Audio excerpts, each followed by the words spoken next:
हरे कृष्णा। एक बार से आप सबका फिर से स्वागत है मेरे इस चैनल जिज्ञासु मुनि पर। आज हम बात करने वाले हैं the super hero, the one and only super hero, Hanuman. Ram बिना हनुमान नहीं, और हनुमान के बिना राम नहीं। किसी सेवक का, किसी भक्त का इससे अच्छा ग्लोरिफिकेशन क्या हो सकता है। जहाँ राम कहते हैं कि without Hanuman no one in this world would have known me. What a great feeling Lord Ram is having for his devotee Hanuman. हम देखते हैं जैसे प्रहलाद महाराज हैं, तो नरसिम्हा देव का आप अच्छे से वर्णन नहीं कर सकते अगर आप प्रहलाद का वर्णन उनके साथ नहीं करते हैं। आप देखते हैं कि बलि महाराज हैं, तो आप जब वामन देव का वर्णन करते हैं तो बलि महाराज का वर्णन भी उसमें आता ही आता है। तो भगवान के साथ हमेशा उनके भक्त का, उनके सेवक का, उनके दास का दर्श वर्णन हमेशा आता है। यही अ, भगवान का ग्लोरिफिकेशन इनकम्प्लीट रह जाता है अगर उनके भक्त का, उनके डिवोटी का ग्लोरिफिकेशन नहीं किया गया।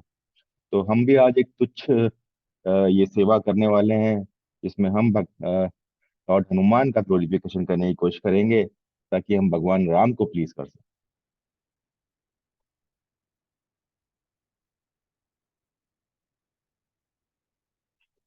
तो आज हम मिलेंगे हनुमान से, जो भक्ति के अवतार हैं और भगवान राम के सबसे बड़े सेवक हैं। जी हाँ, ये हैं हमारे none other than Lord Hanuman. तो आज के सेशन में हम बात करेंगे और ओरिजिनल सुपर हीरो हनुमान। हम जानेंगे कैसे हनुमान जी अंजनेय से हनुमान बन गए, किस तरह के वरदान हनुमान जी के पास हैं। हनुमान अपनी स्टूडेंट लाइफ में कैसे थे, हनुमान लॉर्ड राम से किस तरह मिले। हम बात करेंगे एक इम्पॉर्टेंट लीडर जो हनुमान जी की लाइफ में थे, जिन्हें हम जामवंत कहते हैं। फिर हम बात करेंगे थोड़ी सी हनुमान जी की जो जर्नी हुई लंका की तरफ, वो किस तरह से हुई। लास्ट में हम बात करेंगे हनुमान जी कैसे माता सीता से मिलते हैं। और अंत में हम हनुमान जी की कोई एक या दो कहानियां आप सभी के साथ प्रस्तुत करने की कोशिश करेंगे। तो बने रहिए हमारे साथ। तो god of all super hero, so be it Spiderman, Superman और He Man, everybody is getting their power from our Hanuman. आप सभी देखते हैं कि इन सभी सुपर हीरो, कुछ हमारे बच्चों के सुपर हीरो हैं, कुछ बच्चों के पापा और मम्मी के सुपर हीरो हैं, बट मैं कहूंगा हम सभी के सुपर हीरो अगर बनने के कोई लायक हैं तो वो सिर्फ हनुमान ही है। सुपर हीरो की क्वालिटी सिर्फ उसकी एक कोई शक्ति नहीं हो सकती। सुपर हीरो वो होते हैं जिनमें गुण होते हैं। सुपर हीरो आप गुणों से बनते हैं, अपनी शक्तियों से नहीं। और शक्ति भी हो तो किसी एक के पास, कोई एक शक्ति के ऊपर कोई सुपर हीरो नहीं बन सकता। शक्तियों का भंडार होता है, अगर सुपर हीरो कोई होता है तो हम उसे सुपर हीरो कहते हैं। एक शक्ति तो किसी नॉर्मल हीरो में भी हो सकती है, किसी पहलवान में भी कोई एक शक्ति हो सकती है, किसी बॉक्सर में हीरो एक शक्ति हो सकती है। आप उसे सुपर हीरो नहीं कहते। सुपर हीरो तो शक्तियों के भंडार होने चाहिए, और वो है हमारे हनुमान। तो हम बात करते हैं हनुमान के बचपन की एक कहानी से। तो मेरे ख्याल से इस छोटे से चित्र से आप सब देख पा रहे हैं। तो कहानी कुछ इस तरह से है कि जब हनुमान छोटे थे तो उनकी माता अंजनय ने, तो उनको अंजनय भी कहते थे क्योंकि वो अंजनी के पुत्र थे, तो उनका एक नाम अंजनय भी है। और जब उनका जन्म हुआ तो उनका नाम, उनकी माँ ने उनका नाम सुंदर रखा था, क्योंकि वे अति सुंदर थे। और आप देखते हैं वाल्मीकि रामायण में जो हनुमान का एक पर्टिकुलर पोर्शन आता है उसे सुंदर कांड कहा गया है। तो हमारे बड़े आचार्य कहते हैं कि एक कारण सुंदर कांड को सुंदर कहने का ये भी है कि हनुमान जो है वो अति सुंदर है। साथ ही कुछ और कारण देते हुए कहा गया है कि सुंदर कांड भगवान राम की सुंदरता को दर्शाता है, माता सीता की सुंदरता को दर्शाता है, उनके उन सभी के चरित्र की सुंदरता को दिखाता है, इसीलिए उसे सुंदर कांड कहा गया है। तो हमारे शास्त्रों के हिसाब से सुंदर वो है जिसका चरित्र अच्छा है। सुंदर सिर्फ वो नहीं है जिसका सिर्फ चेहरा अच्छा है, सुंदरता आपके चरित्र से आनी चाहिए। तो हनुमान जी चरित्र से अति सुंदर है और सबसे सुंदर है। तो जय हनुमान। तो आप बचपन में माता जी, माता अंजनी जो थी, हनुमान जी हमेशा से काफी हंगरी रहते थे, उन्हें भूख बहुत लगती थी, खूब खाते थे वो। तो एक बार माता अंजनी ने अ, उनको अपनी गोद से नीचे उतारा और वो किसी काम में लग गई। माता अंजनी ने हनुमान जी को शुरू से कहा था कि तुम्हें लाल रंग के फ्रूट्स खाने चाहिए, वो तुम्हारे लिए बड़े अच्छे रहते हैं। तो हनुमान जी काफी भूख लग रहे थे और कोई आसपास दिखा नहीं उन्हें। तभी उन्हें आकाश में देखा, तो उन्होंने सूर्य देखा, जो उस वक्त थोड़े लाल रंग के से दिख रहे थे। तो हनुमान जी तो तुरंत उड़ चले, और बहुत ही तेज वेग से वो अ, बहुत तेज वेग से सूर्य की तरफ वो अग्रसर होने लगे। जैसे जैसे वो अग्रसर होने लगे, तो सूर्य से पहुंचने से पहले और भी कई ग्रह रास्ते में आते हैं। तो हनुमान जी की गति इतनी तेज थी कि ग्रहों को अपना मार्ग तक बदलना पड़ गया, क्योंकि कोई इतनी तेजी से जा रहा था। सभी को शक होने लगा कि क्या कोई नया ग्रह उत्पन्न हो गया है जो हमारी जगह लेने की कोशिश कर रहा है। सभी ने उनको मार्ग दे दिया और वो बहुत तेजी से सूर्य की तरफ भागने लगे। और इससे पहले कि कोई कुछ कर पाता, हनुमान जी सूर्य तक पहुंच गए और उन्होंने उसे एक फल समझकर अपने मुंह में रख लिया। जैसे ही मुंह में रख लिया, तो सब जगह अंधकार सा फैलने लगा। उसी वक्त राहु वहां पहुंचा। लकीली वो टाइम सूर्य ग्रहण का था, तो राहु को सूर्य को ग्रहण लगाना था। तो वो भी हैरान हो गया कि मैंने तो ग्रहण लगाया नहीं, लेकिन ये अंधकार कैसे हो गया। और तभी हनुमान जी ने राहु को देखा। उनको लगा अरे ये तो एक और फल आ गया काले रंग का। उन्होंने उसे भी मुंह में रख लिया। तभी देवताओं के राजा जो इंद्र हैं वो बड़े परेशान हो गए कि ये क्या हो गया। वो तुरंत उस जगह पे पहुंचे। उनका वो सफेद हाथी जो था, वो बड़ा चमक रहा था, ऐरावत जिसका नाम है। हनुमान जी ने उसे देखा तो उन्हें लगा ये भी एक नया फ्रूट लगता है। वो उसे खाने की तरफ जैसे ही बढ़े, तभी इंद्र अति क्रोधित हो गए और उनके पास एक बहुत ही डेडली वेपन जो है, जिसे हम वज्र कहते हैं, उन्होंने उस वज्र का प्रहार हनुमान जी के ऊपर किया। और हनुमान जी की ठुड्डी के ऊपर, या चिन्ह जिसे हम कहते हैं, उसके ऊपर उसका प्रहार हुआ। तो संस्कृत में चिन्ह जो है ठुड्डी, उसको अब हनु कहते हैं। तो जब ये वज्र का प्रहार हनुमान जी के ऊपर हुआ, तो उनकी लेफ्ट साइड की चिन्ह पे जो थी, वहां चोट लग गई और वहां एक कट हो गया। और इसी से हनुमान जी का एक नाम जो है वो हनुमान पड़ा। तो हनु आपकी चिन्ह है, और उस चिन्ह के ऊपर इंद्र के वज्र की मार से जो निशान हो गया, तो ऐसे व्यक्ति का नाम हनुमान हो गया। तो जब हनुमान के ऊपर प्रहार किया गया, तो बहुत ही तेज प्रहार था, और उससे वो अचेत हो गए और नीचे की तरफ, उनके मुंह से सूर्य और राहु बाहर आ गए और वो नीचे की तरफ गिरने लगे। वो बहुत तेजी से जब नीचे की तरफ गिरने लगे, तभी उनके जो मानस पिता थे, पवन देव, उन्होंने उसे उन्हें थाम लिया और वे उन्हें लेकर पृथ्वी की एक गुफा में चले गए। वो इतने क्रोधित थे और इतने दुखी थे कि उनके छोटे से नन्हे से पुत्र के ऊपर इतना अत्याचार हुआ है। तो उन्होंने सभी लोकों में वायु के प्रवाह को बंद कर दिया। वायु का प्रवाह जो वायुदेव के कंट्रोल में है, उन्होंने जैसे ही इस चीज को बंद किया, तो सारी सृष्टि में हाहाकार मच गया। और इस हाहाकार से बचने के लिए सभी ब्रह्मा जी के पास गए, विष्णु जी के पास गए, शिव जी के पास गए। सभी ने कहा अब हमें पवन देव को पवन देव को वापस से, जो रुष्ट हो गए हैं, उन्हें मनाना होगा और उनके पुत्र को पुनः जीवित करना होगा, वरना ये सृष्टि का अंत हो जाएगा। और उसके बाद शुरुआत होती है हनुमान जी को अलग अलग वरदान देने की। और कैसे हनुमान जी को अलग अलग वरदान अलग अलग देवताओं में दिए, इसी बारे में हम आगे की स्लाइड में बात करेंगे। तो हनुमान जी को जो मेनली वरदान दिए गए, उसमें से कुछ वरदान मैंने लिस्ट आउट किए हैं। तो ब्रह्मा जी ने उन्हें वरदान दिया कि वो ब्रह्मास्त्र से हमेशा सुरक्षित रहेंगे, और उनको एक ऐसी पावर मिलेगी कि वो अपने दुश्मनों के हृदय में तो भय पैदा कर सकेंगे, और जो मित्र हैं उनके हृदय से भय को दूर हटा सकेंगे। तो आप देखते हैं, हमारे पुराने ट्रेडिशन में बनाया है कि बच्चों को, बड़ों को जब भी डर लगता है, तो हमारे पूर्वज कहा करते थे, अरे बेटा हनुमान चालीसा पढ़ा कर, तेरे भय का नाश होगा। तो ये लॉर्ड ब्रह्मा का ही वरदान है जिससे हनुमान चालीसा, हनुमान का वर्णन, जो हनुमान को याद करना आपके भयों का नाश करने वाला। उसके बाद इंद्र ने क्योंकि वज्र से उनका प्रहार किया था, तो इंद्र ने ही हनुमान जी को ये अंजनी सुत और सुंदर को ये नाम हनुमान दिया। और साथ ही उन्होंने ये कहा कि आज के बाद मेरा ये थंडरबोल्ट जो है, ये तुम पर वज्र, तुम पर कभी कोई असर नहीं डाल पड़ेगा, और तुम्हारा शरीर भी वज्र के समान मजबूत हो जाएगा। तो ये उन्होंने इंद्र से वरदान मिला। फिर सूर्य ने उन्हें वरदान दिया कि तुम्हारे पास दो सिद्धियां होंगी, लघिमा सिद्धि और गरिमा सिद्धि। तुम जब चाहे छोटे हो सकोगे, जब चाहे बड़े हो सकोगे। और साथ ही उन्होंने अपने उन्होंने अपनी शक्ति का 1% हिस्सा, अपनी ब्राइटनेस का 1% हिस्सा हनुमान को दे दिया। उससे हनुमान जो है वो अति दिव्यमान हो गए। और साथ ही उन्होंने ये भी उनसे वादा किया कि समय आने पर वो उनको सारे स्क्रिप्चर, सारे वेदास, उपनिषद, सारा दिव्य ज्ञान जो है वो हनुमान जी को प्रदान करेंगे। और ये हम आगे जानेंगे कि उन्होंने किस तरह से ये ज्ञान प्राप्त किया।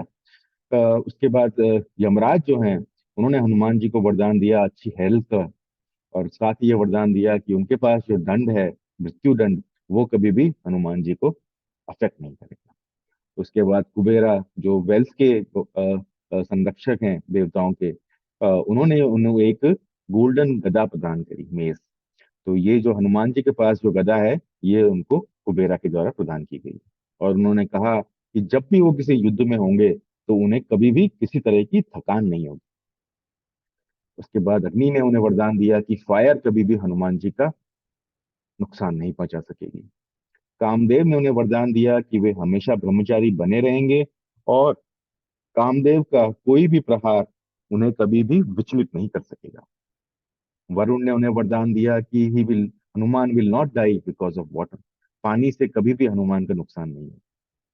वायु ने उन्हें वरदान दिया कि he can travel as fast and anywhere as he like. उसके बाद लॉर्ड शिवा ने उन्हें वरदान दिया कि Hanuman will not die because of him और because of any of his weapon. Lord Shiva का वेपन जो त्रिशूल है, वो त्रिशूल से उन्हें अभय प्रदान किया गया। विश्वकर्मा जो जो देवताओं के आर्किटेक्ट हैं, उन्होंने हनुमान जी को वरदान दिया कि आज तक उन्होंने जो भी वेपन बनाए हैं देवताओं के लिए, उनमें से कोई भी वेपन हनुमान जी को कभी मार नहीं सके। तो इस तरह के बहुत सारे वरदान हनुमान जी को दिए गए। और जैसा कि आप जानते हैं, हर वरदान, हर शक्ति आदमी को अभिमानी बना सकती है। और क्योंकि हनुमान जी तो उस वक्त छोटे ही थे, तो हनुमान जी को उन्होंने बहुत चंचल बना दिया। हनुमान जी की चंचलता पे बात करेंगे, लेकिन उससे पहले एक लास्ट वरदान और था जो हनुमान जी को मिला, जिसका रेफरेंस आता है। आप जानना चाहेंगे वो वरदान क्या है? तो वो वरदान हनुमान जी को ब्रह्मा जी ने दिया। और मुझे लगता है ये वरदान बाकी सब वरदानों से बहुत जरूरी और उन सबसे ज्यादा इंपॉर्टेंट है। तो वो वरदान था कि उन्होंने हनुमान जी को बहुत ही अच्छा सा हीरे का नेकलेस दिया। और वो नेकलेस इनविजिबल नेकलेस था जो उन्होंने हनुमान जी को प्रदान किया।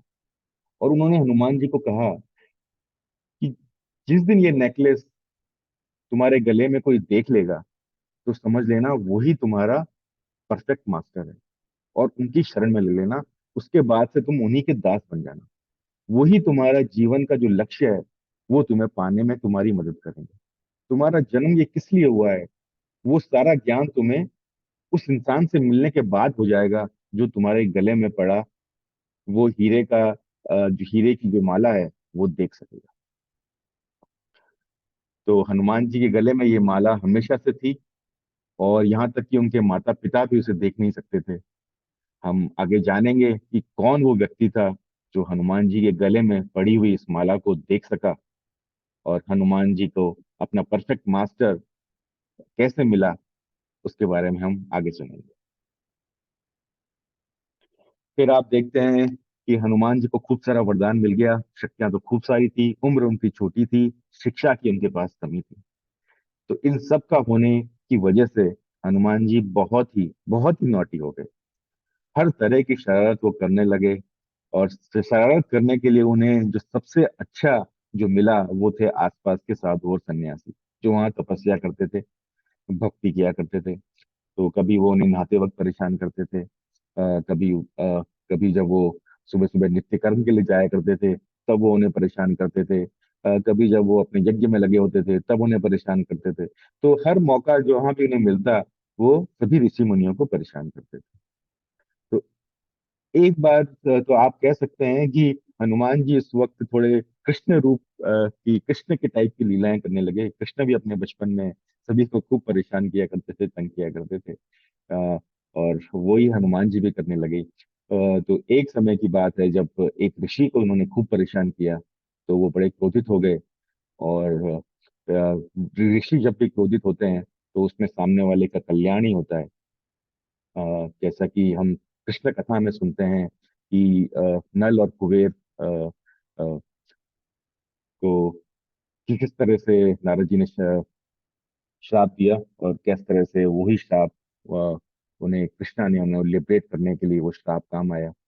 तो हनुमान जी को भी ये श्राप दिया गया कि आप अपनी सारी शक्तियों को भूल जाएंगे, और जब किसी महत्वपूर्ण काम के लिए कोई आपको इन शक्तियों की याद दिलाएगा तो आपकी शक्तियां पुनः जागृत हो जाएंगी। तो जैसे ही ये श्राप उन्हें मिला और शक्तियों का जो प्रकोप था, जो हनुमान जी के सर पर हैवी हावी हो रही थी, वो शांत हुई। हनुमान जी बिल्कुल शांत हो गए, और हनुमान जी ने इच्छा प्रकट करी कि अब वो ज्ञान लेना चाहते हैं। तो जब शक्तियों का अहंकार खत्म हो जाता है, तभी ज्ञान का सूरज जो है वो उदय होने वाला होता है। तो हनुमान जी के जो गुरु थे, हनुमान जी को जैसे सूर्यदेव ने कहा था कि वो उन्हें स्क्रिप्चर्स का सारा ज्ञान देंगे, और वो उनके स्पिरिचुअल मास्टर बनेंगे। तो हनुमान जी जो थे वो सूर्य भगवान के पास पहुंचे, so that he can get his spirituality, and so that he can live his daily life. वो अपने ज्ञान के हिसाब से अपना आचरण कर सकें और अपनी जीवन जी सकें। लेकिन तब सूर्य भगवान ने कहा कि मेरा नित्य कर्म है, मुझे डेली चलते रहना है, मैं कभी भी एक जगह पे रुक नहीं सकता हूँ। तो तुम्हारा तो अभी शिष्य बनाने का मेरे पास समय नहीं। तो भगवान सूर्य भी एक्चुअली हनुमान को टेस्ट कर रहे थे। तो स्पिरिचुअल मास्टर भी हमेशा अपने शिष्य को टेस्ट करते हैं, ये जानने के लिए क्या ये शिष्य वाकई उस दिव्य ज्ञान के लायक है कि नहीं। तो शुरू में तो शिष्य मालूम करता है कि मेरे लिए परफेक्ट गुरु कौन है, और बाद में गुरु मालूम करता है कि मेरे लिए शिष्य कौन है जिसे मैं दिव्य ज्ञान ये प्रदान कर। तो हनुमान जी का भी वही, जब उन्होंने टेस्ट लिया तो उन्होंने कहा कि मेरे लिए ये संभव नहीं है कि मैं एक ही जगह पे रुकूं, क्योंकि मुझे कंटिन्यूअसली चलना पड़ता है। तो मैं तुम्हें ये शिक्षा नहीं दे सकता। तो हनुमान जी भी तुरंत बोले कि आप चिंता मत करिए, मैं आपके साथ चलते चलते आपके साथ ज्ञान प्राप्त करूंगा।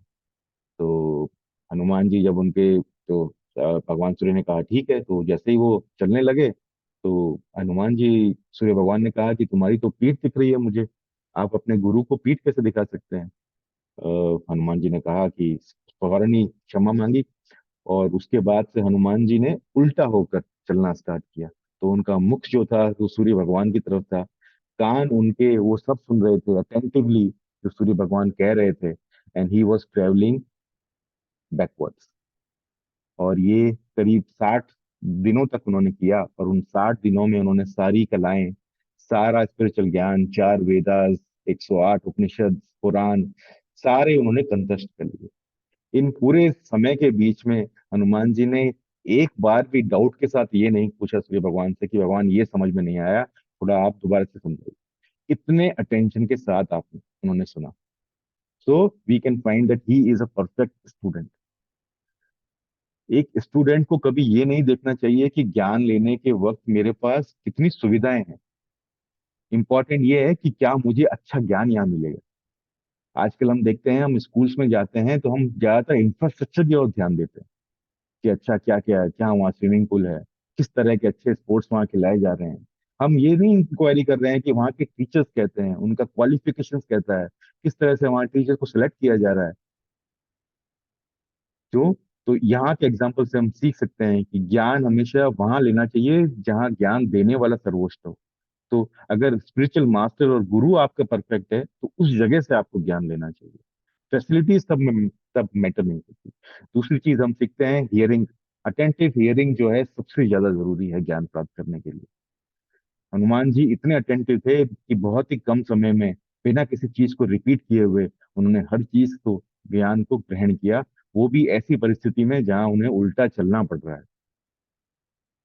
तो हमें हमारे बच्चों को भी हमेशा मोटिवेट करना चाहिए कि वो ज्ञान प्राप्त करें, उनके पास अच्छे से अच्छा ज्ञान प्राप्त करना चाहिए। हमारे इस चैनल का माध्यम भी यही है कि हम वो थोड़ा ज्ञान, हम सभी में वो ज्ञान हम पहुंचा सकें। और हमारे बच्चों को अगर आप इस तरह का ज्ञान पहुंचाएंगे तो डेफिनेटली उनका चरित्र अच्छा बनेगा और वे भी हनुमान की तरह सुंदर बनेंगे।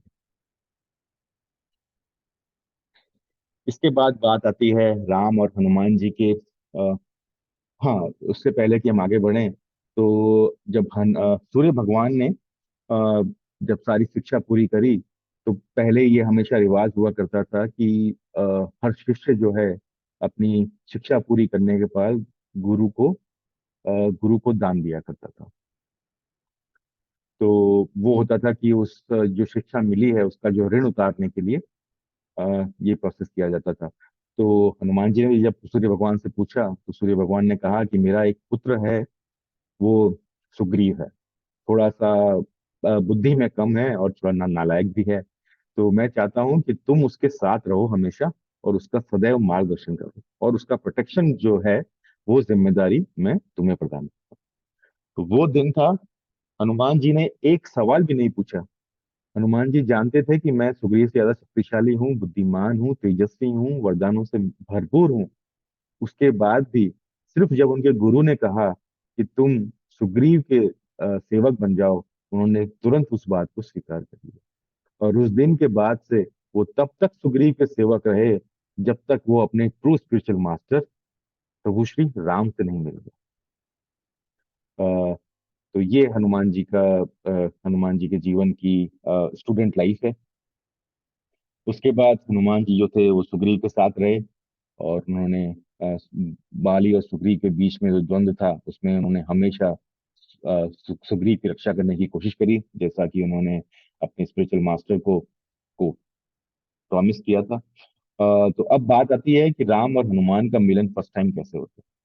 तो अ, माता सीता के हरण के बाद जब प्रभु श्री राम और लक्ष्मण माता सीता की खोज में घूम रहे थे, तो वो किष्किंधा की नगरी में जब पहुंचे तो दूर से ही सुग्रीव और कई वानरों ने देखा कि तीरधारी दो मनुष्य आ रहे हैं। तो वो बड़े चिंतित हो गए, क्योंकि सुग्रीव को हमेशा डर लगा रहता था कि वाली या उसके कोई सैनिक हमेशा भेष बदल के उसे मारने के लिए आते ही रहेंगे। तो हमेशा वो अपनी मृत्यु को लेकर डरा ही रहता था। तो और हनुमान और सुग्रीव जी के सबसे महत्वपूर्ण मंत्री जो थे वो उस वक्त हनुमान जी थे। तो उन्होंने हनुमान जी को वहां भेजा कि भाई पता करके आओ कि क्या हो रहा है। और हनुमान जी एक ब्राह्मण का रूप लेके, ब्राह्मण भिक्षुक का रूप लेके, और जब राम जी के पास पहुंचते हैं तो उनके बीच में बहुत लंबा वार्तालाप होता है। वाल्मीकि रामायण में इसका बहुत सुंदर वर्णन आया है।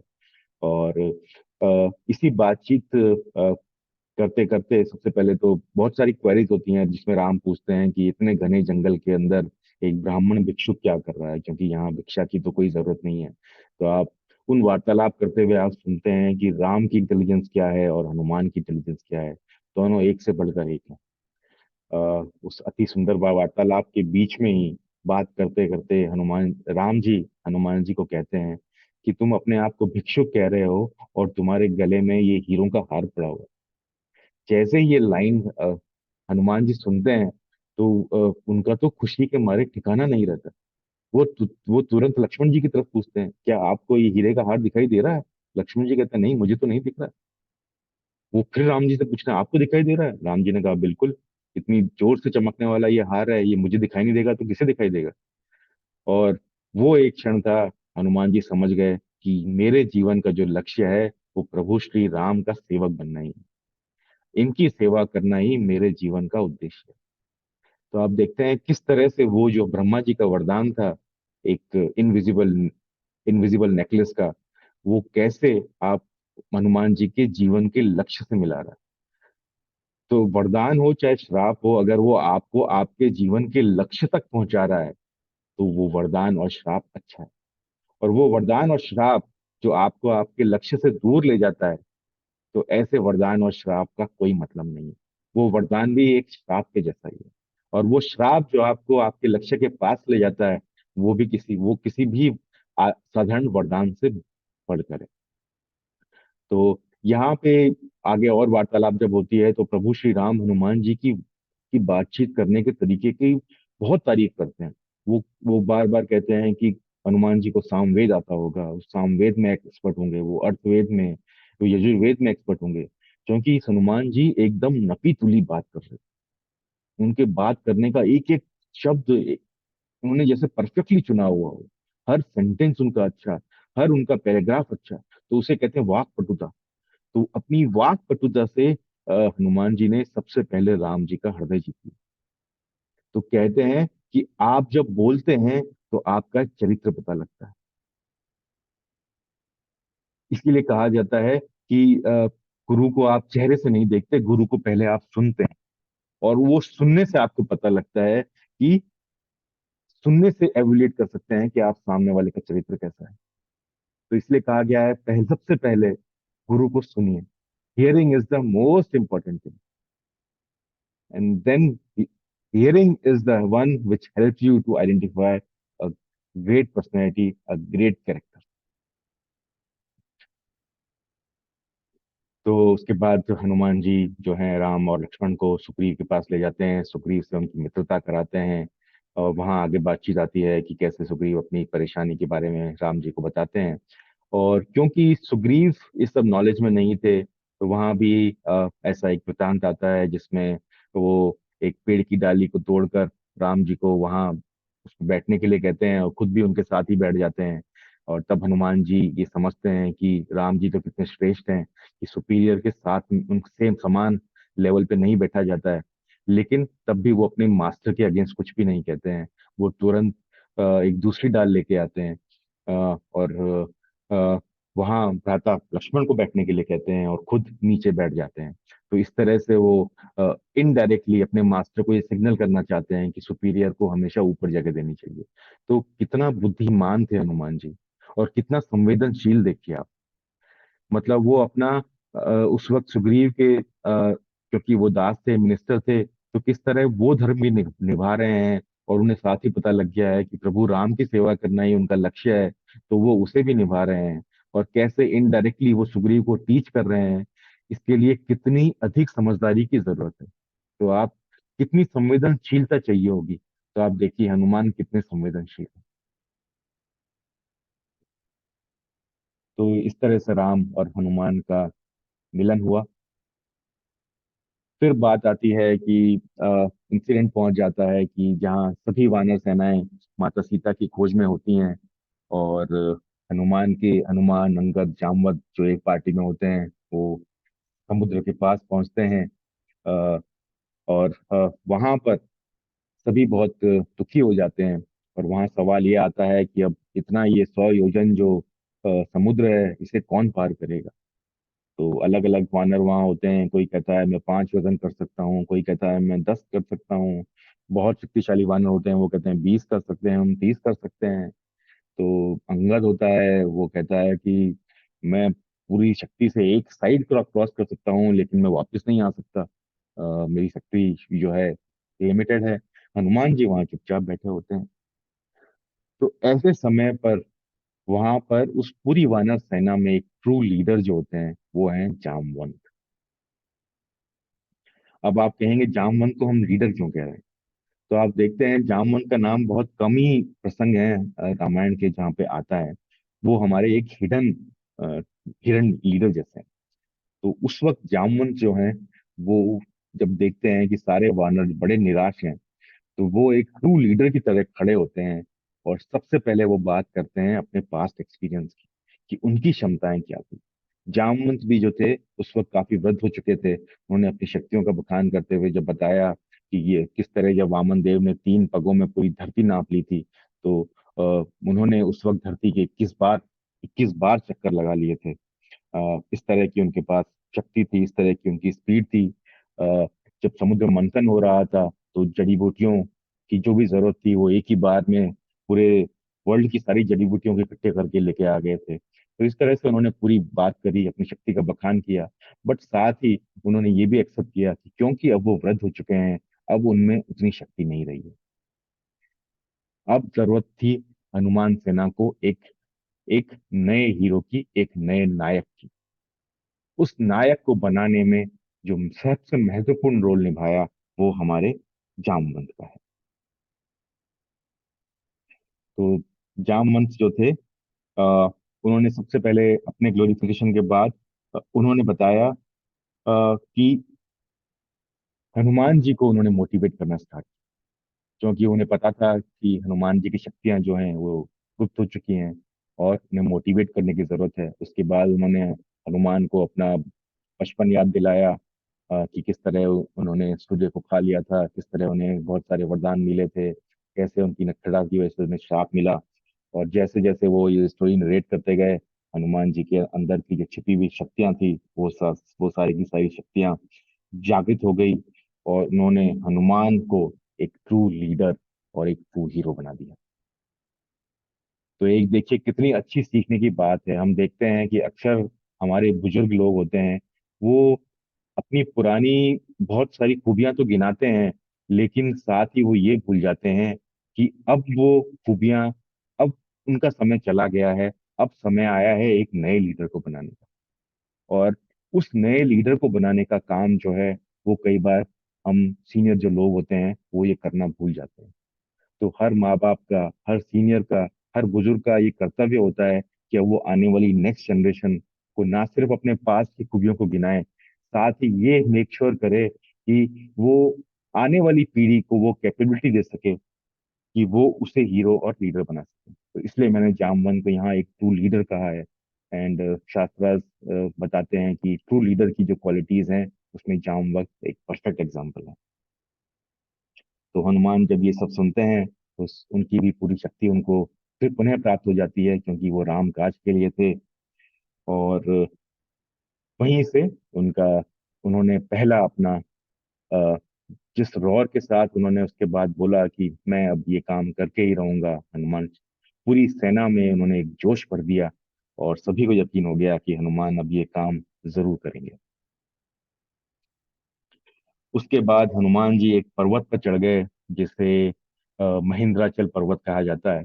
और वहां पर्वत से उन्होंने अपनी पहली बड़ी जंप ली। उन्होंने एक विशाल आकार लिया वहां पर सबसे पहले, और उस विशाल आकार के साथ उन्होंने वहां से प्रभु श्री राम का नाम लेकर और जंप किया। तो आप देखते हैं कि इतनी सब शक्तियां होने के बाद भी हनुमान का जो विश्वास था वो उन शक्तियों पर नहीं था, हनुमान का विश्वास था प्रभु श्री राम के नाम पर ऊपर। सो वो राम नाम की जहाज के ऊपर बैठकर वो ये समुद्र पार करने वाले थे, वो अपनी शक्तियों के ऊपर नहीं। तो कहते हैं कोई भी इंटेलिजेंट इंसान जो होता है, एक एक भक्त तो कभी ये शोभा नहीं देता कि वो अपनी शक्तियों के ऊपर से विश्वास करे। भक्त हमेशा अपनी शक्तियों को हमेशा तुच्छ मानता है, और भगवान की जो दया होती है, कृपा होती है, उसको सबसे ज्यादा महान मानता है। तो यहाँ जब हनुमान जी ने प्रभु श्री राम के नाम रूपी जहाज में वो बैठ गए, तब उन्हें पूरा यकीन था कि वो यहाँ से लंका भी पहुंचेंगे, और लंका से सीता माता का समाचार लेके वो उन्हें वापस भी यहाँ आएंगे, और ये समुद्र उनका कुछ नहीं बिगाड़ सकता। तो राम नाम ने उन्हें वो शक्ति प्रदान करी। और इस तरह ये मंदराचल पर्वत से वो अपनी अ, यात्रा के लिए निकले लंका की ओर। तो यहाँ हम देखते हैं कि हम भी लाइफ में बहुत सारी चीजें हैं, लक्ष्य हैं हमारे, हम उन्हें हासिल करना चाहते हैं, और उसके लिए हम अलग अलग चीजें करते हैं। लेकिन कहीं ना कहीं हम प्रभु को, भगवान को भूल जाते हैं। तो ये इंसिडेंट हमें ये बताता है कि हमें अपना जो है वो तो बेस्ट देना ही है, बट हमें हमेशा प्रभु नाम का सहारा हमारे जीवन में बनाए रखना है। राम नाम की जहाज पर अगर हम बैठकर अच्छे एक नाविक बन के सेल करेंगे, तो हम अपने गंतव्य तक जरूर पहुंच जाएंगे। अब उसके बाद सबसे पहला ऑब्स्टेकल जो हनुमान जी की यात्रा में आता है वो है मैनक पर्वत। मैनक पर्वत जो थे, उनको पंखों वाला पर्वत भी कहा जाता था। तो वो समुद्र के बीच में वहां पर फौरन वहां आते हैं। और क्योंकि उनका पास्ट में कुछ रिलेशनशिप है हनुमान जी की फैमिली के साथ, तो जब हनुमान जी तेजी से जा रहे थे तो वो रास्ते में उन्हें रोक कर और थोड़ा आराम कर कर, उनके पास बहुत सारी गुफाएं थी, वृक्ष थे, फल फ्रूट्स थे, तो वो उन्हें थोड़ा भोजन करके आराम करके और फिर आगे की तरफ जाने के लिए निवेदन करते हैं। तो यहाँ हम देखते हैं हनुमान जी किस तरह से इस रिक्वेस्ट को डील करते हैं। ये बहुत ही एक्सपर्ट है। तो देखिए, ये पर्वत जो है, ये सिंबलाइज करता है कंफर्ट का और रेस्पेक्ट का। और हनुमान जी उस कंफर्ट को किस तरह से रेस्पेक्ट दे रहे हैं, ये हम सीखने के लिए मिलता है यहाँ पे। आराम और सम्मान। तो पर्वत ने तो हनुमान जी को आराम दिया, और हनुमान जी ने उस पर्वत को सम्मान दिया। तो हनुमान जी कहते हैं कि राम काज के लिए जा रहा हूं, तो रुक तो नहीं सकता, लेकिन आप इतनी विनती कर रहे हैं मेरे पास।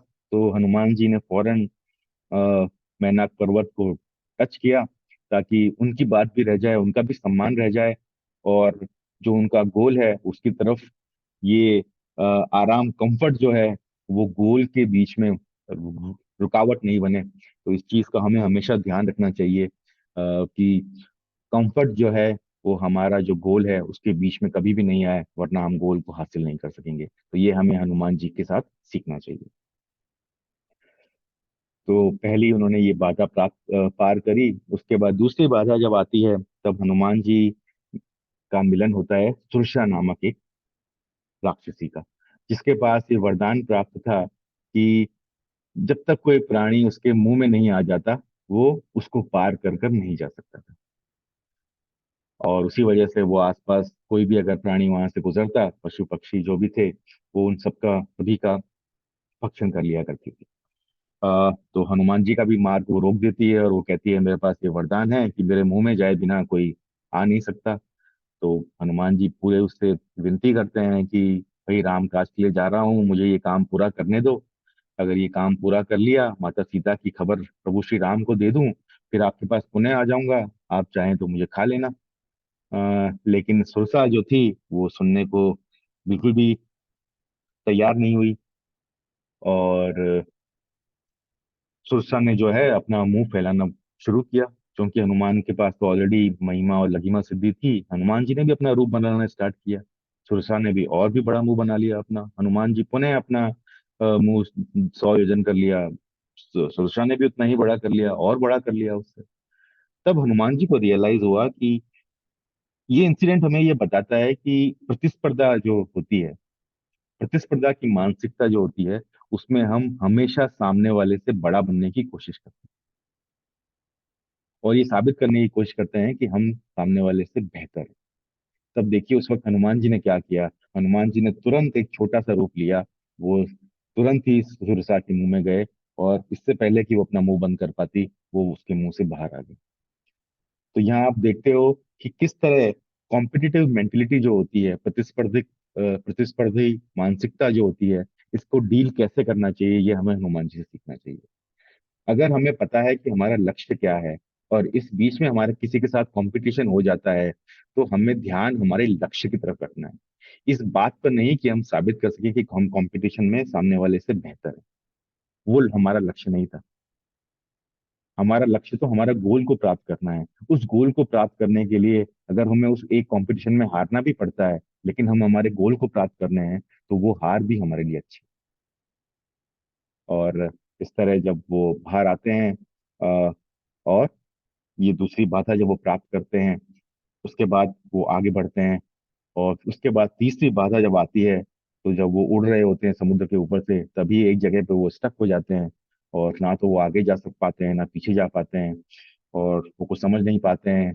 तभी थोड़ी देर बाद उनको रियलाइज होता है कि वहाँ एक सिंहिका करके एक राक्षसी है, जिन्होंने उनकी परछाई को पकड़ लिया था।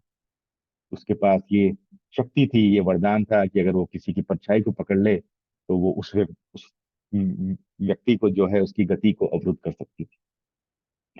तो सिमिका ने जब हनुमान जी को पकड़ लिया और जाने नहीं दिया गया, तो हनुमान जी, सिमिका जो है, आ, वो ऐसे लोगों को रिप्रेजेंट करती है जो ईर्ष्या और जलन से भरपूर है। तो ईर्ष्या और जलन से भरपूर जो व्यक्ति होते हैं, वो सामने वाले की अच्छाई कभी नहीं देख पाते, वो सिर्फ उनकी बुराई देखते। और जब आप किसी की बुराई देखते हैं, सामने वाले में अगर 10 अच्छाइयां हैं और एक बुराई है, तो आप उस एक बुराई के बल पे उस व्यक्ति को सबकी नजरों में गिरा देना चाहते हैं। आप उससे इतनी ईर्ष्या जलन करते हैं। आप उनकी 10 अच्छाइयों को भूल के उस एक एक जो उसमें बुराई है, आप उसी पे फोकस करते हैं। तो सिमिका उसको रिप्रेजेंट करती है। तो अगर हम भी ईर्ष्या और जलन के शिकार हैं, जो मेरा मानना है हम में से अधिकतर लोग हैं, तो हमें इस इंसिडेंट से ये सीखना चाहिए कि ये ऐसे लोगों का हमेशा अंत होता है। और हनुमान जी ने भी वहां कोई विनती नहीं करी। हनुमान जी ने सिंहिका का वहां तुरंत ही अंत कर दिया। तो ईर्ष्या का, अगर जब भी आपको ईर्ष्या और जलन हो रही है, तो आपको तुरंत उसका अंत कर देना चाहिए, वरना वो आपका अंत कर देगी। तो इस तरह सिमिका का वो वध करने के बाद हनुमान जी और आगे बढ़े, और फिर उनका जो मिलाप है वो लंकिनी से हुआ। वो लंकिनी को भी खूब समझाने की कोशिश करते हैं, लेकिन लंकिनी भी जब नहीं सुनती है, तो वो अपना एक ही प्रहार लंकिनी के ऊपर करते हैं, और लंकिनी तुरंत ही वहां अचेत हो जाती हैं। और बाद में लंकिनी का उद्धार होता है हनुमान के हाथों, क्योंकि वो भी एक श्राप के थ्रू वहां बंधी हुई थी। जहां ब्रह्मा जी ने उन्हें कहा था कि जिस दिन एक वानर आकर तुमको अचेत कर देगा, तो समझना कि उस दिन लंका का विनाश होने वाला है, और तुम उस दिन लंका की सेवा से मुक्त हो जाओगे। तो इस तरह लंकिनी का वहाँ उद्धार हुआ, और हनुमान जी वहां से आगे बढ़े। और फाइनली काफी जगह लंका में घूमने के बाद विभीषण जी से मिलने के बाद फाइनली जब वो अशोक वाटिका में माता सीता के पास पहुंचते हैं, तो कैसे उनका मिलन होता है, अब थोड़ा सा उस पर बात करते हैं। तो यहाँ हम बात करते हैं कि देखिए आप, कई समय से पूरी वानर सेना जो है माता सीता को ढूंढ रही है। और हनुमान जी के जो मास्टर हैं, हनुमान जी जिनके सेवक हैं, वो कितने व्यग्र हैं सीता माता से मिलने के लिए। और तो हनुमान जी को कितना एक्साइटमेंट रहा होगा जब उन्हें पता लगा होगा कि इतने सारे वानरों ने इतने प्रयास के बाद फाइनली जब उनको सीता माता मिल गई है, तो उनका एक्साइटमेंट कितना होगा, हम उसका अंदाजा भी नहीं लगा सकते। लेकिन आप देखिए उतने एक्साइटमेंट के बाद भी कितने संवेदनशील थे हनुमान जी। तो वो वहां पर छुपकर पहले वहां की सारी गतिविधियों को देखते हैं। तो वहां देखते हैं किस तरह से रावण जो है वो सीता माता को इंसल्ट करता है, कैसे सीता माता अत्यधिक दुखी हो जाती हैं, और वो एक समय पे अपने जीवन का अंत तक करने का विचार उनके मन में आता है। तब अपनी अपनी व्याकुलता में हनुमान जी तुरंत ही माता सीता के पास नहीं पहुंच गए। उन्होंने माता सीता के मन की व्यथा को उस वक्त समझने की, और आसपास का जो माहौल है उसे समझने की कोशिश करी। वो जानते थे कि वो माता सीता उस वक्त राक्षसों से भरी पड़ी है। तो वो सेंसिटिव थे, वो समझते थे कि इस वक्त माता सीता का किसी पर भी भरोसा करना संभव नहीं। तो मैं तुरंत पहुंच भी गया तो उन्हें ये लगेगा कि मैं भी कोई मायावी राक्षसी हूँ। तो वो एक पेड़ के ऊपर चढ़ गए छोटा सा रूप बनाकर, और वहां पर उन्होंने राम नाम सुनाना शुरू किया। तो कहते हैं हनुमान जी यहाँ रामायण सुना रहे हैं माता सीता, प्रभु रामचंद्र का चरित्र सुना रहे हैं, जो और कुछ नहीं रामायण ही है। वो जब चरित्र सुना रहे हैं, तो माता सीता ने भी हियरिंग करी, और हियरिंग से उनको पता लगा कि सच्चा, कि मेरा मित्र कौन है और मेरा शत्रु कौन है। सो हियरिंग इज सो वेरी। और उसके बाद उन्होंने किस तरह से प्रभु राम की उन्होंने मुद्रिका माता सीता को दी, और उनके सारे शोक का अंत किया, और उन्हें ये विश्वास दिलाया कि प्रभु श्री राम उन्हें लेकर जाएंगे। और माता सीता ने भी 2 महीने का अल्टीमेटम दिया, और कहा कि 2 महीने में जरूर उन्हें लेके जाएं, वरना वो अपने जीवन का अंत कर लेंगी। तो इस तरह का संवाद माता सीता और हनुमान जी के बीच में होता है। तो आप देखिए हनुमान जी एक्साइटमेंट में भी, अपने एक्साइटमेंट में भी कितने सेंसिटिव हैं, संवेदनशील हैं। वो माता सीता के हृदय को समझते हैं, और उसी तरह से वार्तालाप करते हैं, अपना छोटा रूप दिखाते हैं। अब वहां पे एक चर्चा इस तरह से आती है कि जहाँ माता सीता हनुमान जी से पूछती है कि तुम्हारा तो ये इतना छोटा सा रूप है, तुम्हारी तुम्हारी सेना भी इसी तरह की होगी, तो किस तरह से तुम रावण से युद्ध करोगे। तब हनुमान जी वहां अपना बड़ा रूप दिखाते हैं। तो माता सीता भी थोड़ी अचंभे में पड़ जाती हैं कि भाई ओरिजिनली तुम्हारा रूप छोटा है या बड़ा है, मैं समझ नहीं पा रही हूँ। तो वहाँ हनुमान जी का एक बहुत ही अति सुंदर रिप्लाई आता है। हनुमान जी कहते हैं कि वैसे तो मैं छोटा ही हूँ, लेकिन अगर प्रभु राम की सेवा के लिए मैं बड़े से बड़ा रूप भी ले सकता हूँ। सी तो हनुमान की ह्यूमिलिटी देखिए आप, कि सेवा करने के लिए तो वो बड़े से बड़ा रूप ले सकते हैं, लेकिन वो खुद अपने आप को एक छोटा ही मानते हैं। तो humility is also a very great quality. So we have to learn that humility from Hanuman. See, so many qualities we are learning from Hanuman. Is there any other artificial superhero who can give so much of qualities like Hanuman? Nobody can give. अपने अपने बच्चों को ये कहानियां सुनाइए और उनके मन में उनका सुपर हीरो स्थापित करिए, जो हनुमान जी। फिर लास्ट में हम देखते हैं किस तरह हनुमान जी की पूंछ में फायर लगा दी गई और वो लंका का विनाश करते हैं, और फाइनली वो वहां से निकल जाते हैं।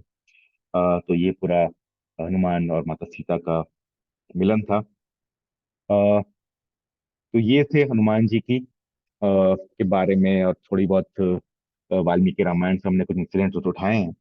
अब बात करते हैं हनुमान जी की कुछ प्रचलित स्टोरीज के बारे में। तो सबसे पहले एक स्टोरी जो आती है मेरे दिमाग में, वो आती है कि हम सभी ने सुना है कि हनुमान जी को सिंदूर चढ़ाया जाता है। तो इसके पीछे की एक कहानी आती है कि जब प्रभु श्री राम रावण का वध करके उन्हें अयोध्या में रहने लगते हैं, तो हनुमान जी भी उन्हीं के साथ ही रहते हैं उस वक्त पे। और वो बहुत अच्छे ऑब्जर्वर होते हैं और हमेशा चाहते हैं कि मैं किसी भी तरह से प्रभु श्री राम को खुश करूं। तो हनुमान जी हमेशा ये नोटिस करते हैं कि माता सीता के साथ जब भी प्रभु श्री राम होते हैं, तो वो हमेशा खुश रहते हैं। तो वो माता सीता को ऑब्जर्व करते हैं, वो उनको फॉलो करने लगते हैं। सी, आप किसी की सेवा करना चाहते हैं, किसी को खुश करना चाहते हैं, तो आप कोई ना कोई तरीका ढूंढ ही लेते हैं। तो उनको जब पता लगा कि माता सीता के साथ प्रभु श्री राम खुश होते हैं, तो वो माता सीता को फॉलो करते हैं, उन्हें ऑब्जर्व करते हैं। और जब वो एक बार तैयार हो रही होती हैं और तैयार होकर वो सिंदूर लगा रही होती हैं, तब वो माता सीता से पूछते हैं कि ये क्या है। अब माता सीता भी बड़ी अचरज में पड़ जाती हैं कि एक तो ये बाल ब्रह्मचारी हैं, दूसरा उस पे वानर है, तो अब इन्हें क्या समझाऊं। तो वो ये कहते हैं कि ये वो लाल रंग है जो मेरे मांग में जब मैं लगाती हूँ, तो उसे देखकर प्रभु राम को बड़ी खुशी मिलती है। और बस हनुमान जी को तो क्या सुनना था, उन्होंने ना तो आव देखा ना ताव देखा, वो तो तुरंत भाग पड़े और अपने पूरे शरीर पर जहां सिंदूर मिला वहां पूरा शरीर उन्होंने अपने पूरी सिंदूर में रंग डाला। पूरे रंगे होकर वो फाइनली राम दरबार में पहुंचते हैं, जहाँ सभी, जब वो राम दरबार की तरफ जा रहे होते हैं तो पार्क में सभी जो प्रजाजन होते हैं वो उनके ऊपर हंसते हैं। लेकिन राम उससे भी बड़े खुश होते हैं, वो कहते हैं कि चलो इन्हें भी खुशी मिल रही है मुझे देखकर। See see the innocence of lord Hanuman. कितनी मासूमियत और सरलता है उनके बीच में, इतनी शक्तियों के स्वामी हैं फिर भी उन्हें मासूमियता और सरलता भरी पड़ी। और उसके बाद जब वो राम दरबार में पहुंचते हैं, तो सभी मंत्रीगण जो है वो उन पे हंसते हैं, और फाइनली जो राम जो सीरियसली किसी बात पे चर्चा कर रहे होते हैं, वो भी हनुमान जी को देखकर वो भी अपनी हंसी रोक नहीं पाते। और जब राम जी हंसते हैं, तो हनुमान को जो आनंद मिलता है उसकी कोई सीमा नहीं होती, और उन्हें लगता है कि उनका ये सिंदूर लगाना सफ, सफल हो गया। और तभी भगवान राम ने ये हनुमान जी को ये वरदान दिया कि जो भी हनुमान जी की वर्शिप ये सिंदूर लगाकर करेगा, तो उसके सारे कष्ट जो हैं वो भगवान राम दूर कर। तो आप देखिए, इतने इंटेलिजेंट, इतने पावरफुल होने के बाद भी अपनी मासूमियत, सिंप्लिसिटी और सरलता को हनुमान जी बनाए रखे हैं। ये कॉम्बिनेशन बहुत यूनिक है। आजकल किसी को थोड़ा सा भी ज्ञान हो जाता है तो उसका घमंड उसके सर चढ़कर बोलने लगता है। और यहाँ हम हनुमान जी से सीखते हैं कि उन्होंने, इनकी इनोसेंस आज भी वैसी की वैसी बनी हुई है। तो वो कहते हैं ना कि अपने अंदर के बच्चे को कभी मरने नहीं देना चाहिए। बच्चे ही सबसे ज्यादा मासूम होते हैं और खुश रहते हैं, वो इसीलिए, वो मासूमियत ही उनकी खुशी का कारण है। तो हनुमान जी भी वो मासूमियत बनाए रखी थी, इतने शक्ति और ज्ञान अर्जित करने के बाद भी। तो हमें भी कोशिश करनी चाहिए हम अपनी लाइफ में जितनी सिंपल हो सकें, जितने हम मासूम रह सकें, उतना ही हमारे लिए अच्छा है, उतना ही हम खुश रह सकते हैं। दूसरा इंसिडेंट आता है जब हनुमान जी जो हैं, उनको एक स्पेशल सर्विस दी जाती है। और क्या कहें कि उन्होंने वो एक स्पेशल सर्विस ली थी खुद के लिए। और ये स्टोरी कुछ इस तरह से है कि जहाँ अ, हनुमान जी जो थे प्रभु की राम की सेवा में बहुत कुछ काम कर रहे थे, और बाकी लक्ष्मण, शत्रुघ्न, भरत, सीता माता सभी परेशान थे कि उन्हें कोई भी काम करने को नहीं मिल रहा था। सारा काम हनुमान जी ही किए जा रहे थे। तो उन सभी ने मिलके ये डिसाइड किया कि कल से हमें सारा काम आपस में डिवाइड कर लेना है और हनुमान जी के लिए कोई काम नहीं छोड़ना है। और प्रभु श्री राम का एक लेटर पे ये हस्तक सारी सेवाएं हमें अलॉट करके प्रभु श्री राम का थोराइज लेटर सिग्नेचर ले लेना है हमें। और वो सिग्नेचर अगर जब हनुमान जी देखेंगे तो वो बिल्कुल मान जाएंगे कि आज उनके लिए कोई सेवा नहीं है।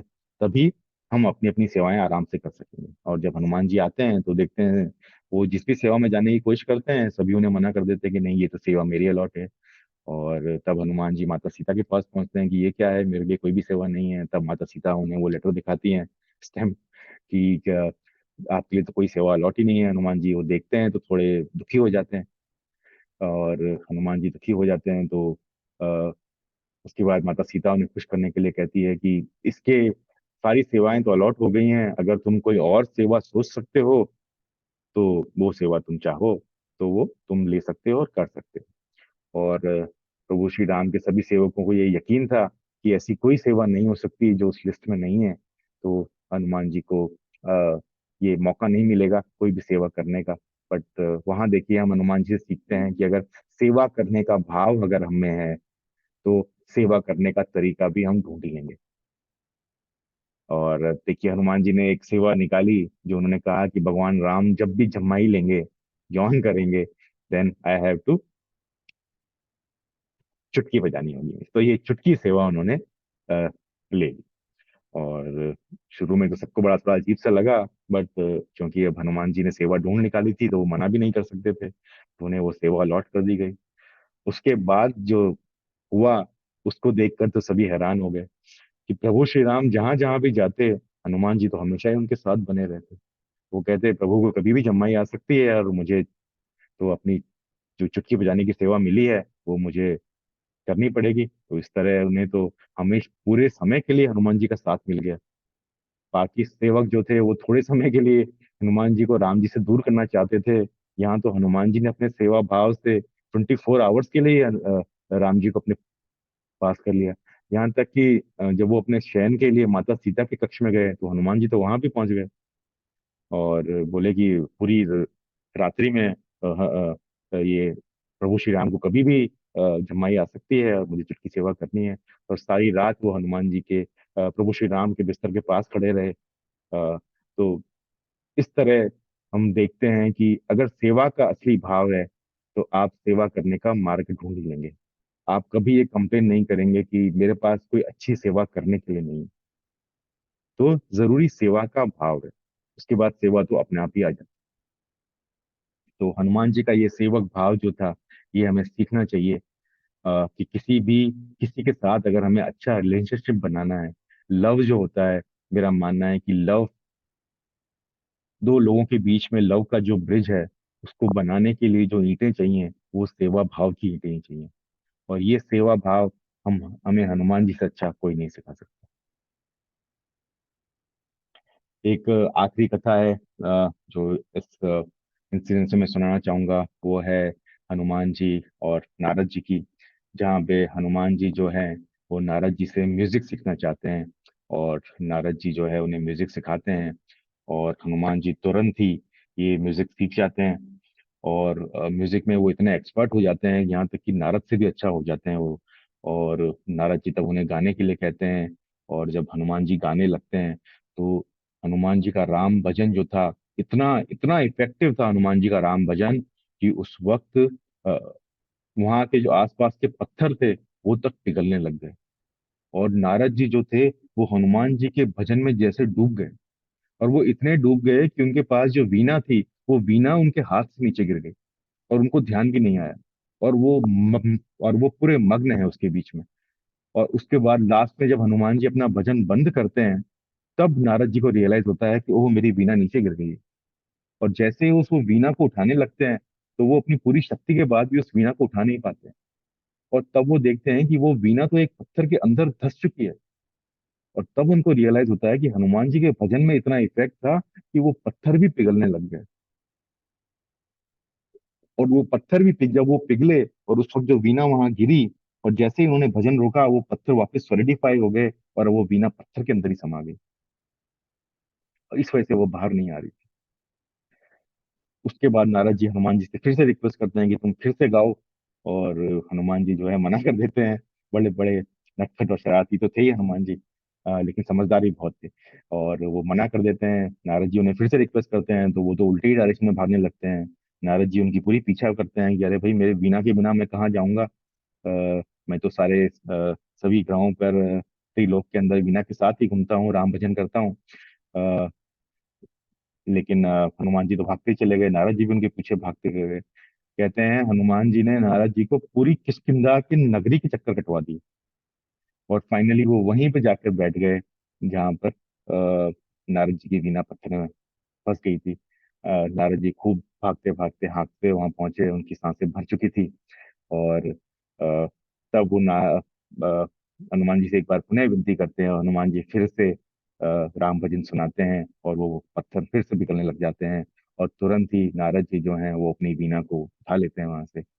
और फिर राम भजन जब पुनः खत्म होता है, उसके बाद वो हनुमान जी से पूछते हैं कि मेरे ये समझ में नहीं आया कि ऐसा क्या था कि जब मैंने पहले तुम्हें ये राम भजन सुनाने के लिए कहा तो तुमने गाने से मना कर दिया, और अब तुमने यहाँ आकर वही भजन दोबारा गाया।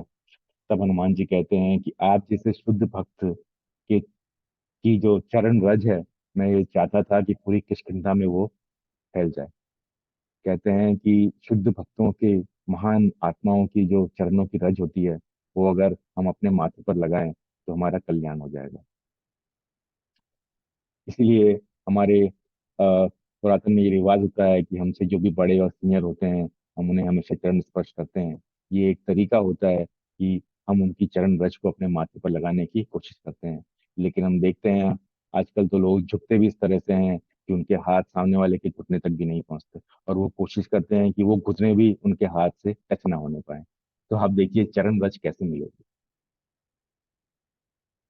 तो इस तरह हम देखिए, आप हनुमान की इंटेलिजेंस देखिए, कि कितने वो संवेदनशील थे। और वो चरण रज ना वो सिर्फ खुद के लिए, वो पूरे किष्किंधा वासियों के लिए वो चरण रज चाहते थे। इसलिए उन्होंने नारद को पूरा किष्किंधा में इस तरह से उन्होंने भगाया, और ये पूरा इंसिडेंट हुआ। तो जय हनुमान। तो अब हम इन कहानियों के साथ इस सेशन का अंत करते हैं।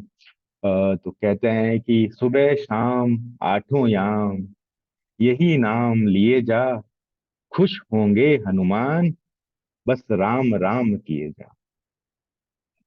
तो आप देखते हैं भगवान और भक्त जो होते हैं, दिव्य पुरुष जो होते हैं, उनकी दो बड़ी क्वालिटीज होती हैं, ओमनी पोटेंट और ओमनीसिएंट। ओमनी पोटेंट मतलब वो कुछ भी करने में सक्षम होते हैं, अति शक्तिशाली होते हैं, जो चाहे वो कर सकते हैं। और ओमनीसिएंट जो होता है, वो नॉलेज से भरपूर होता है। तो हनुमान जी भी ओमनीपोटेंट हैं, ओमनीसिएंट हैं। प्रभु श्री राम भी ओमनीपोटेंट है, ओमनीसिएंट है। बट हम आजकल देखते हैं कि हनुमान के मंदिरों में बहुत भीड़ होती है। वहां हम हनुमान जी को ओमनी पोटेंट तो मानते हैं, बट ओमनी सेंट नहीं मानते। अब आप पूछेंगे ऐसा क्यों? क्योंकि हम हनुमान जी को पावरफुल तो बहुत मानते हैं। इसलिए हम हनुमान जी के मंदिर जाते हैं और हनुमान जी से प्रार्थना करते हैं कि भाई हनुमान जी, हमें ये दे दो, हमारा ये कर दो, एग्जाम में हमें पास कर दो, मेरी अच्छी शादी करा दो, मेरा अच्छा बिजनेस करवा दो।